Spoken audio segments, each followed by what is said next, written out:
expliqué naa ko de Senghor à Macky Sall lu ñuy faral di gis la ndax loolu itam am na feneen foo koy gis ak lan moo koy sabab en général pour yow.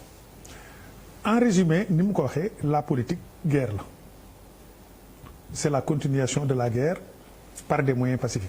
mais guerre la rek tuy bi moo ci amul rek mais caacaay geeg coup fourré geeg. kon justice moo remplacé armée. non attendez d'abord je suis sur le terrain de la guerre globalement. Bon mais comme démocratie aussi sa vocation moo di pacifier le champ politique parce que su nekkee champ politique bi pacifier wuñ ko Kalachnikov mooy jóg. Alors pour éviter Kalachnikov jóg nag loi texte moo fiy tëdd. ñun nag problème bi ñu en Afrique c'est que am nañ loi. mais on n'a pas le culte des lois. bala ñuy mën a jëm kanam bi génn ci jafe-jafe yi. il faut que la loi en tant que texte il faut que la loi soit élevée presque au rang de religion pour tout le monde foofu suñ fa yeggee rek problème yii ñuy wax yëpp dana dëñ léegi nag du point de vue de l'histoire. loolu séparation bu ferme kon moo koy def. exactement léegi nag du point de vue de l'histoire aussi étapes yi ni roowul parce que en 1960 ñu ngi doon soog a moom suñu bopp. te temps yooyu UPS moo fi nekkoon. lu demee ni parti unique bon mais Senghor comme grammairien la woon soo waxee mu ne du parti unique parti unifié la mais enfin. En tout cas moom moo fi c'était un parti dominant. dominateur et hégémonique moo fi ne woon. mais Mamadou Dia ak Senghor nag doon problème opposition. ak majorité ndax ñoom ñëpp ils appartenaient à la même majorité ils appartenaient au même parti. dafa amoon nag des contradictions brutales duel la woon quand même. waaw maa ngi ñëw duel ci ñoom. voilà très bien duel c'est le mot. c'est ça dafa amoon contradiction brutale. yoo xam ni elles ont dégénéré. mu jur lii. mais dès le départ nekkuñu woon en antagonisme. parce que ñoo bokkoon majorité bokkoon parti. après nag réew mi di dox ba démocratie bi commencé toog di commencé dëgër. Ablaye Wade toog fi. Ablaye Wade moom nee na dëgg digganteem ak Senghor kontaan na ci parce que Senghor était d'une élégance extraordinaire dans les relations avec son opposition. D'accord. C'est-à-dire daan na leen xeex nag. parce que la majorité n'est pas là pour faire du plaisir à l'opposition. L'opposition aussi n'est pas là pour cajoler la majorité. waaye nag su nekkee am na élégance boo xam ne bii nekk na ci biir dafay rafet. loolu Ablaye Wade gërëm na ci Senghor. bon sous Abdou Diouf Ablaye Wade nee na c'est différent de sous Senghor. parce que y avait l'ogre Collin comme il disait l'ogre Collin qui faussait le jeu ak di ko def ay coups fourrés ak di ko def ay caacaay. mais même là aussi c'était toujours dans des limites plus ou moins maîtrisées mosta dégénéré. bon mais li ñu gis temps yi nag li ci xaw a doy waar moo di je reviens à la loi man d'accord naa ne qui que ce soit soo magouillé soo escroqué yoon dal ci sa kaw. surtout sur la base des textes parce que itam dafa am lu am solo gis nga les rapports de l'inspection générale d'État là tant que modifié wuñ textes yi tout ce qui se passe dans une certaine mesure reste légal par exemple su nekkee l'inspection générale d'État def na liggéeyam jox ko président su ko neexee mu jël lii jox justice su ko neexee li ci des mu teg ci loxoom loolu nag textes yi moo ko permettre les textes n'ont pas dit que lu ñëw rek daf ko war a jàllale à la justice bon nag tant que modifié wuñ texte yi ce qui peut se passer peut être vilain mais reste légal léegi nag li nga xam ne nag moo métti nit ñi te mënoo gouverner sans tenir compte des sentiments de l'opinion publique moo di 2 poids 2 mesures. parce que su nekkee ni dem nga ne ba ci mairie xam nga la mairie est une collectivité. à la périphérie de l'État. D'accord, c'est pas détaché de l'État mais c'est à la périphérie de l'État. alors soo demee foofu di fa jiix bee tëj su nekkee nag am na loo xam ne xew na ci biir kër gi comme Prodac mais sooy dem jiix ci gannaaw kër gi bee tëj kay li xew ci biir néeg bi doo ko bàyyi. alors foofu la yëf yi ne rek 2 poids 2 mesures. mais sinon comme ni mu ko waxee la lutte politique sur la base des textes des lois. mais deux poids deux mesures yooyu. yow wax nga léegi que textes yi ñoo ko permettre parce que jox nga ma léegi benn exemple ci inspection générale des états de l'État bu fekkente ni def na rapport am bu ko joxee bu ko neexee mu jox procureur bu ko neexee mu teg ci loxo. textes yi dafa am mais bàkku dafa am ñoom ñoo fi toog dox naan gouvernance vertueuse waxu texte la ñuy wax. non doucement non dama ne. waaw non texte je sais que texte ak bàkku du benn. voilà texte ak bàkku du benn. d'accord sauf que nag dans ce cas précis.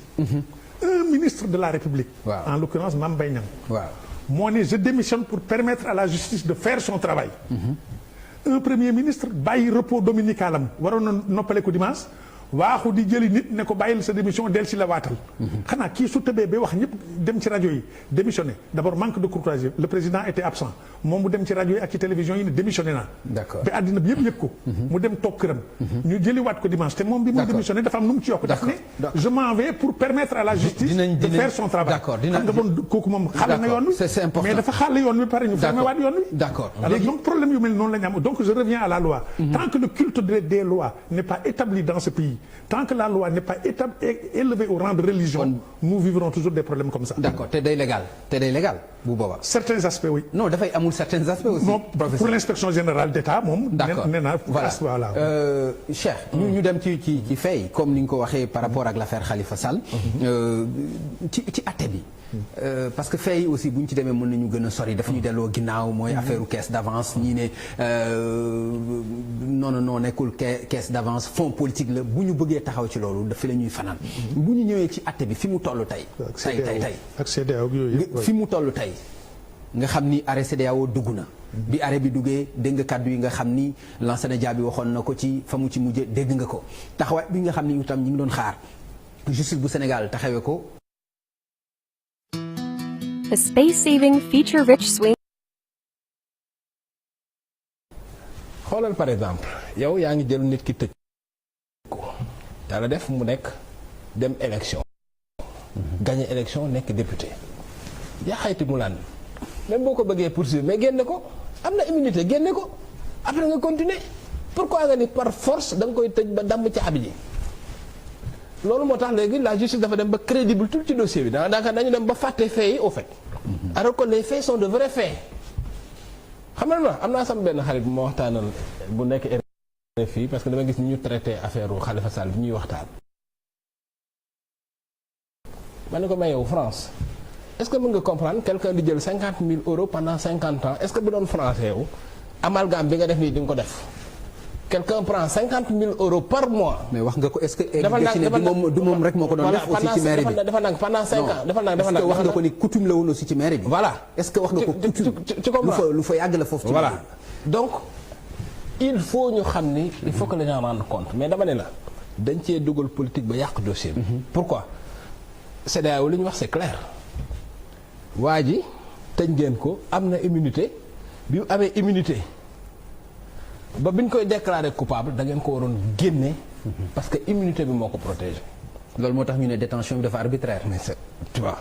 donc ba pare Lansana Dia def lu doy waar. c'est-à-dire yow yaa ngi ñëw taxaw nekk procureur général wax ni dañu war a appliquer décision bi ñëpp dégg ko. nga wax noo xam ni sax waxe dem sax lu passé loolu waxe noo xam ni maanaam. daal da nga wax deful dañuy yàq suñu diggante réew CEDEAO yi. jeex ko war a def. xëy suba bon évidemment procureur c'est vrai que comme dit l'autre la parole est libre mais la plume est serve.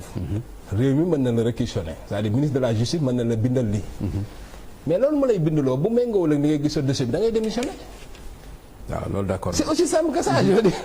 yow ni nga gisee dossier bi wax nga ko leer na ni ngi lay bind loo xam ni méngoowul ak moom mais démissionner. pourquoi tu es obligé ñëw parce que ba léegi day wax lii wax son contraire tu comprends. day ñëw def réquisitoire bu saf. xëyaat suba ni non PV de départ bi dañ ko war a changer donc ça fait trop désordre. tu comprends ça fait trop désordre moom il faut mu am une ligne dans cette affaire là. bu jàppee ni Khalifa Sall dafa war a génn ñu bëgg ko défendre leneen dafa war a démissionner ba. mais nag moom aussi procureur la xëy na li ngay xaar yaa ngi ko war a gën a xaar ci juge bi. aussi même boo nekkee procureur. procureur de la République même boo nekkee procureur ni da nga am conscience. ci loo gis dafa am objectif même ci armée dafa am ce qu'on appelle la théorie des baïonnettes intelligentes. c'est-à-dire bu la joxee ordre boo xam ne nii ordre bu baaxul la sa conscience nanguwu ko da ngay bàyyi. mais li ëpp solo li gën a man résumé bi may def ci affaire Khalifa Sall mooy. dossier judiciaire la. parce que Khalifa Sall deful dara man nanguwuma ko parce que jël 35 millions di def lu la neex. ci réew moo xam ne nii nit ñi gisuñu sax la jàpp pour lui tirer la queue. faaw ñu laaj la. non boo waxee def lu la neex aussi da ngay saaraan. si wax non si def lu la neex. dafa yaatu. par exemple def loo xam ni Mamadou Diop ancien maire de Dakar. avant muy faatu. wax na ni fonds politique yooyu noonu la ko doon gérer. Pape Diop mii dund tey mais même chose la wax donc soo mënee def lu la neex léegi Pape Ngagne fonds politique yow est-ce que sa conscience nangu na ko. moo tax ma ne la bëgguma sax ñu mais réew moo xam ne delluwaat ci débat non non c'est important parce que réew mu amul dispensaire. tu comprends fonds politique mooy ñu jox la xaalisu réew mi. waaw nga jël ko di jox ku la neex. non waxul loolu. mais laata bi wax ji non yow tam déglu nga ko mais moom personnellement mu wax ni xaalis bi laa ci doon def. Pape bi wax ji amee. waaw bi wax ji amee. mais am na ñu bari ñoo ci dégg ñu jot xaalis bi ñoo xam ne nii sëñ bi ñooñu jekk nañu amuñu benn problème.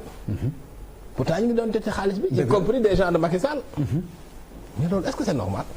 jël xaalisu réew mi di jox ku la neex di pour lan loolu c'est normal. d'accord non waxu donc loolu laa bëgg a wax waxuma la loolu laa bëgg a wax dama ni mais man loolu mooy sama point de vue c'est-à-dire dossier la. waaw mais dossier bi yàqu na parce que dossier bi tax mu yàqu mooy. fayantoo politique yàqu boobu lan lay jur fi mu nekk nii lan la mën a jur yàqu boobu. voilà justement dafay tarxis ba ci verdict bi. déedéet de toute façon procès bi moom ni mu demee. soo ko gisee moom da ngay xam ni parce que Demba Kandji déjà ni muy defee procès bi yow yaa ngi ñëw nit ñi soulever exception. exception ci procès mooy avocat yi dañ ni bala ngay dugg ci affaire bi. dafa am ay problème de procédure. dañ ci wax. ok nga ni non duñ ci wax dañuy jël exception yooyu joindre ko au fond. waaw mais yàkkamti boobu pour lan man je sais pas yàkkamti boobu lan la. d'accord parce que yàkkamti boobu mooy. yow da ngay def lépp pour condamner waa ji pour que mu bañ a nekk candidat. mais loolu dafa nang donc bref daal maanaam ci gàttal daal. d'accord yëf yi daal. man ni ma ko gisee. dossier la boo xam ne nii tey dem na ba faits qui sont de vrais faits ni justice bi gérer dossier bi dem na ba yàq faits. d'accord merci beaucoup. voilà Babacar sànq yaa ngi